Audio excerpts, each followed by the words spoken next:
Bismillah. Noriu, kad trumpam stabtelėtumėte, pamirštumėte antraštės, stereotipus, triukšmą ir tiesiog užduotumėte savo vieną nuoširdų klausimą. Kodėl žmonės visose vakaruose, buvę pastoriai, studentai, sportininkai, mamos, renkasi islamą? Islamas tai ne apie aklą tikėjimą, tai ne apie gimimą tradicijoje, tai apie žmonės, kurie tai renkasi sąmoningai, apgalvotai, iš po studijų, iš po klausimų, kartais net iš pasipriešinimo. Kodėl? Būkime atviri, žmonės pavargo nuo tuščių ritualų, pavargo nuo gyvenimo paviršiuje, tuščių tradicijų, atsakymų, kurie niekada iš tikrųjų nieko neatsako ir kai kas nors ieško prasmės, jie nenori cukrumi dengto atsakymo. Jie nori kažko, kas prabyla sielai. Štai kur islamas auga ir stiprėja. Viena iš didžiausių priežasčių, kodėl islamas auga, yra ne dėl spaudimo ar įtikinėjimo. Taip yra todėl, kad susidūrę su islamu žmonės atpažįsta tai, ko trūksta. Autentiškumas. Islamas yra neapdoroto sąžiningumo. Jis nepretenduoja į madingumą, nekeičia savo vertybių su kultūra, siūlo nuoseklų, įsišaknijusi ir labai asmenišką gyvenimo būdą. O pasaulyje, kuriame žmonės nuolat apsimetinėja, ypač internete, toks dvasinis nuoširdumas smogia skaudžiai. Paimkime pavyzdžiui maldą. Islame malda nėra tik tai, ką darote kartą per savaitę grupėje, tai 5 kartus per dieną, tik tu ir Dievas, jokio kunigo, jokio choro, tiesiog tylus, disciplinuotas ryšio aktas. Jūs žiūrite tą pačią kryptimį, sakote tos pačius žodžius, pasakytus daugiau nei prieš 1400 metų. Ir kiekvienas judesys turi prasmę. Iki to, kai pakeliate rankas, nusilenkėte ir atsiklaupėte dėdami kaktą ant žemės. Tai ne pasirodymas, o buvimas, ryšio kūrimas su Dievu. Ir žmonės, atrandantis islamą, dažnai sako, kad tai pirmas kartas, kai jie pajuto, kad iš tikrųjų kalbasi su Dievu, o ne apie Dievą. Ir tai tik viena dalis. Pasninkas Ramadaną. Tai ne apie badavimą, o apie kontrolę. Savęs suvaržymą, proto valdymą, sielos valdymą ir valymą. 30 dienų musulmonai visame pasaulyje nustoja valgyti, gerti, neatsakyti tam tikrus dalykus, nuo aušros iki saulėlydžio ir viską atstato iš naujo. Tai nėra atsitiktinė detoksacija, tai tyčia, tai suvokimas, koks stiprus esate, kai pasitikite kažkuo didesniu už save. Žmonės vakaruose, kur gyvenimo tempas yra pastovus, lūkesčiai žlunga, o dvasinis gyvenimas, jei jis apskritai egzistuoja, jaučiasi atsiriboję, žmonės yra išsekę, jiems buvo liepta vaikytis laimės per produktyvumo pirkinių krepšelius ar sveikatingumo programėles, tačiau jos vis tiek išsenka. Taigi, kai randa sistemą, kuri jiems sako, ei, tavo kūrėjas pažįsta tave geriau nei bet kas, pasiduokite tam ir pagaliau rasite ramybę, kuri jaučiasi kaip radikalaus gryno oro gurkšnis. Islamo struktūra išlaisvina, o neriboja. Iš išorės ji gali atrodyti nelanksti. Melsti šiuo metu, valgyti tokį maistą, taip rengtis, bet kai žmonės pradeda taip gyventi, jie sako priešingai. Jie sako, kad tai viską supaprastina. Nešvaistote energijos spėlionėms. Kiekvieną savaitę iš naujo atrandate savo vertybės. Tu gyveni su tikslu, eini aiškiai. Taigi, kai sakome, kad islamas auga vakaruose, tai yra didelė priežastis. Vienatvė ir epidemija vakaruose. Žmonės yra labiau susieti nei bet kada anksčiau. Per socialinę žiniasklaidą, bet tuo pačiu metu jie yra labiau izoliuoti nei bet kada realiame gyvenime. Galite turėti 500 draugų internete ir vis tiek jaustis, kad niekas jūsų tikrai nepažįsta. Tas bendruomenės jausmas, kurio mes visi trokštame, daugeliu žmonių, jo tiesiog nebėra. Ir tai yra viena iš stipriausių islamo priežasčių. Jis siūlo tai, ko žmonės labai trokšta – priklausimą. Tai ne tik atsitiktinis bendravimas, tai gili, prasminga kasdienė parama. Kai kas nors tampa musulmonu, jis dažnai nustemba, kaip greitai jį apkabina ne tik sveikinimo žinutė, bet ir tikras ryšys. Žmonės siūlo pavėžėti į mečetę, pristatomi valgiai, nepažįstami žmonės tampa tarsi šeima. Tai rūpestingumo ir buvimo lygis, kurio daugelis žmonių dar nepatyrė, kartais net savo biologinėje šeimoje. Ir tai nuoseklu ne kartą metuose, atostogose, bet kiekvieną penktadienį mečetėje, kiekvieną Ramadano vakarą prie iftar stalo. Kiekvieną kartą, kai sakote salam draugui musulmonui, net kai niekada anksčiau nebuvote susitikę. Pagalvokite apie tai. Tai yra sveikinimas tebūnie jums ramybė, kurį kiekvienas musulmonas dovanoja kiekvienam kitam musulmonui. Tai sukuria momentinį žmogišką ryšį, nesvarbu, kokia jūsų rasė, kilmė, jūsų pajamos. Galite įeiti į mečetę Londone, Niujorke ar Paryžiuje ir su jumis elgsis kaip su tikėjimu broliu ar seserimi. Tokia vienybė, tai reta. Ir žmonės, kurie to niekada neturėjo anksčiau, tai pajunta iš karto. Musulmonų bendruomenė teikia pirmenybę bendravimui. Islamas ne tik skatina bendruomenę, jis reikalauja. Penktadienio susirinkimo malda nėra neprivaloma. Tai savaitinis susibūrimas, kuriame žmonės susitinka vieni su kitais. Tai nėra tik malda. Jos ryšys. Jūs esate petys į petį su žmonėmis iš visų sluoksnių. Žiūrite tą pačią kryptimi, meldžiatės tam pačiam Dievui. Nėra jokio VIP skyriaus. Visi yra lygus. Ramadano metu bendrumo jausmas daugėja. Kiekvieną vakarą bendruomenė susiburia nutraukti pasninką. Mečetės prisipildo žmonių, nepažįstami žmonės dalinasi datulėmis ir vandeniu. Šeimos atveria namus svečiams. O jei būsi vienas, taip ilgai neužsibūsi. Kažkas pastebės, kažkas tave pakvies. Dabar įsivaizduokite, kad didžiąją gyvenimo dalį jautėtės nematomas. Kažkas, kuris niekada nebuvo dalis kažko didesnio. Ir staiga atsidurėte pasaulinėje 2 milijardų žmonių šeimoje, o ne tik vardas, bet ir veiksmas. Jūs matomas, esate vertinamas, jūs esate svarbus. Toks priklausimas keičia gyvenimus. Nuolat stengiamasi padėti kitiems, nesvarbu, ar tai būtų labdara, savanoriška veikla, ar tiesiog pasirodymas kam nors, kuriam to reikia. Ir kai jūs tai duodate, tai ne tik padedate žmogui, kuriam padedate, tai irgi kažką pagydo tavyje. Tai ugdo savivertę, užmezga ryšį. Tai primena, kad jūs nesate vieni ir neignoruokite emocinės ir psichologinės sveikatos aspektų. Tyrimas parodė, kad stiprios, palaikiančios bendruomenės tiesiogiai sumažina nerimą, depresiją ir net fizinės ligas. Islamas numato, kad žmonės priėmę islamą dažnai sako, kad tai pirmas kartas, kai jie turi tinklą, kuris tikrai rūpinasi ne tuo, ką jie daro, o tuo, kas jie yra. Todėl, kai žmonės klausia, kodėl tiek daug žmonių vakaruose tampa musulmonais ir priima islamą, tai yra viena didžiausių priežasčių, kodėl pasaulyje pilname susiskaldimo islamas siūlo vienybę. Individualizme paskendusioje visuomenėje islamas sako, tu čia priklausai. Ir daugeliu žmonių tai nėra tik įtikinamas atvejis, tai keičia gyvenimus. Pakalbėkime apie tai, kas negauna pakankamai dėmesio. Kokia paini religija tapo daugybei žmonių vakaruose.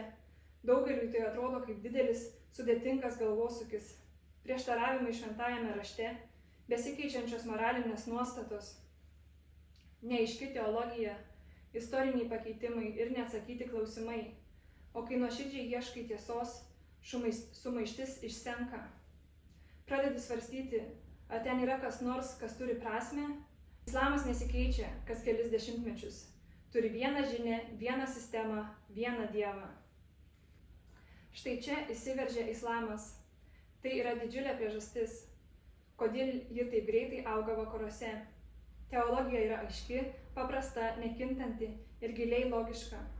Islamas moko, kad yra tik vienas Dievas, nėra partnerių, nėra tarpininkų, nėra viso dieviškojo šeimos medžio, tik vienas kūrėjas, viena žinutė, viena knyga. Žmonės kilę iš šeimų, kai tikėjimas jaučiasi tarsi bandytų įminti mįslę, toks aiškumas yra neįtikėtinai gaivus. Dabar pasitikslinkime. Islame Dievas nevaizduojamas kaip jo kūrybos dalis. Jis nėra žmogus, jis negimė, jis nemiršta, jis neturi fizinės formos. Vien tai yra didžiulis pokytis daugeliu žmonių, kilusių iš religijų, kur Dievas dažnai vaizduojamas per atvaizdus ar įsikūnijimus. Islamas brėžia tvirtą liniją. Dievas yra už žmogaus ribų. Jis viską žino, galingiausias ir visiškai unikalus. Toks teologijos tikslumo lygis patraukia mąstytojus, žmonės, kurie nori tikėjimo sistemos, kurie ne tik justųsi gerai, bet ir būtų tai prasmingai intelektualiai.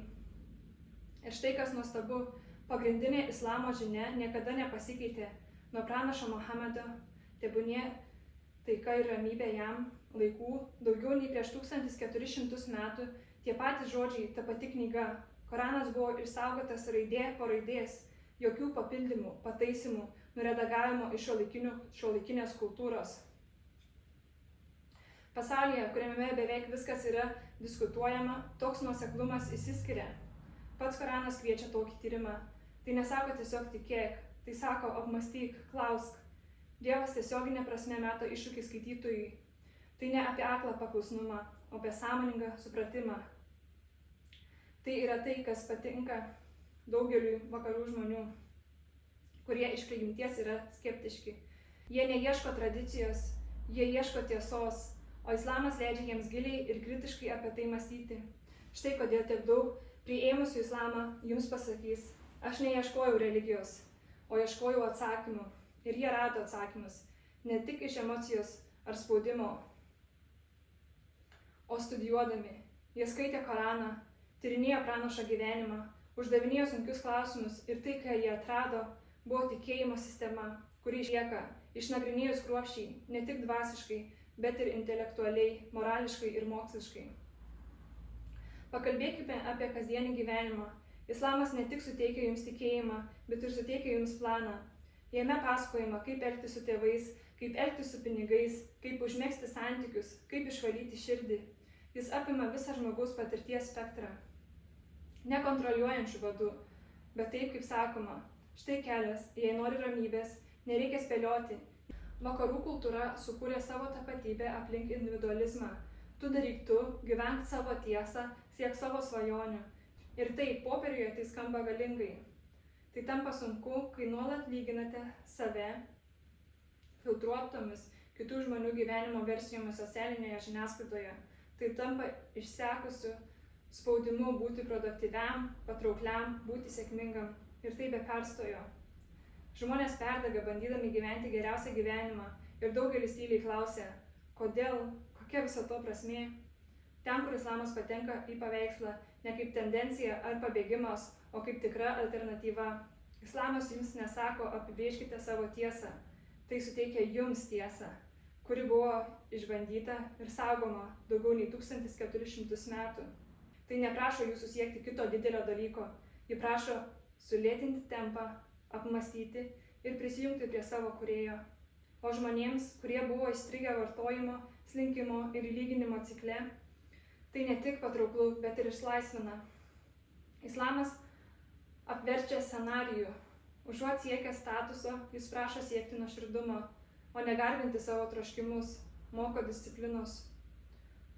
Užuot radę prasmę per išorinę sėkmę, ji moko, kad tikroji ramybė ateina per paklusnumą tam, kuris jus sukūrė.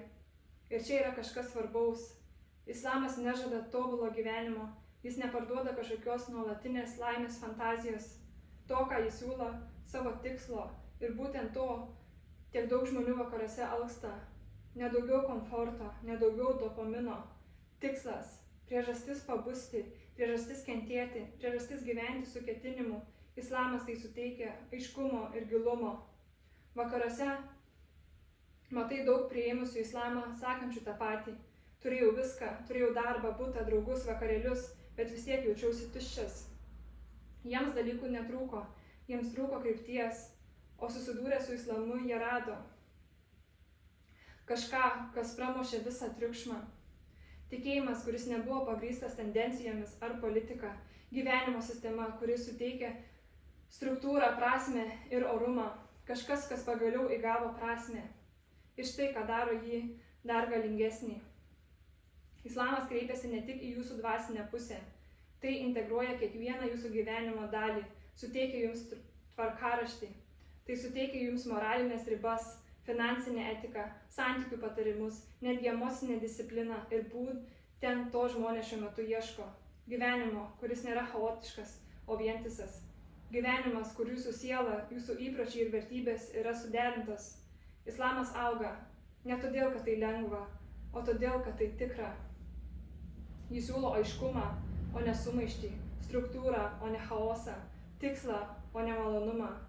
O kai visa kita nesugeba suteikti ramybės, žmonės kreipiasi į tai, kas iš tikrųjų veikia. Tai ne ateotažas, tai yra realybė. Žmoguje, kuris žino, kas jis yra kažkas galinga. Ir jie to laikosi. Musulmonai meldžiasi 5 kartus per dieną, pasninkauja visą mėnesį, dėvi kuklius, pridengiančius drabužius, ištisus metus ir laikosi tų pačių etikos taisyklių, nesvarbu, ar tai lengva ar ne. Toks nuoseklumas didina pasitikėjimą, o pasitikėjimas įtaką. Todėl kai kas nors iš vakarų sako, kad musulmonai, kurie yra disciplinuoti, principingi, jie pradeda klausinėti, ką jie turi, ko aš neturiu. O kai pasigilina ir atranda, kad viskas kyla iš islamo, nuo paklusnumo vienam dievui, iš gyvenimo su tikslu, jie pradeda mąstyti, ar galbūt tai galėtų jiems padėti. Štai kodėl islamas auga ne tik per knygas ar pamokslus, bet ir per gyvus, kvėpuojančius atgaivinimo pavyzdžius. Vienas musulmonas, kuris tvirtai laikosi savo tapatybės, pasėja sėklą kažkieno mintyse. Sėklą, kuris sako, kad nereikia siekti minios, nereikia daryti kompromisų savo vertybėms. Tu gali būti kitoks ir tuo didžiuotis. Tai žinia plintanti ir keičianti gyvenimus. Islamas vakaruose plinta ne dėl jėgos, šlovės ar blykstės. Ji plinta todėl, kad žmonės atsibunda, jie suvokia, kad to, ką jiems pasakė pasaulis, kas daro juos laimingus, statuso, sėkmės, simpatijų, komforto, neužtenka. Jie ieško prasmės, struktūros ir tikslo. Ir kai jie susiduria su islamu, jie ne tik randa religiją, jie randa atsakymus, jie randa tikėjimą, kuris siūlo bendruomenę vienatvės amžiuje, tikėjimo sistemą, kuri yra aiški, nuosekli ir pagrįsta protu, dėl ko jūs neturite atsiprašyti. Jie mato žmonės, gyvenančius disciplinuotai, meldžiasi, gyvena su savo vertybėmis ir laikosi viso to. Tai verčia žmonės malsauti, verčia juos suabejoti, tai verčia juos tyrinėti. O kai tai daro, jie atranda, kad islamas kalba ne tik jų protui, bet ir sielai. Štai kodėl tai yra greičiausiai auganti religija vakaruose. Ne todėl, kad tai lengva, o todėl, kad yra tikra. Pasaulis keičiasi, žmonės bunda, o islamas stovi aukštai, neatsiprašantis, nekintantis. Ašhadu la ilaha illallah, ašhadu anna Muhammadan abduhu rasuluhu.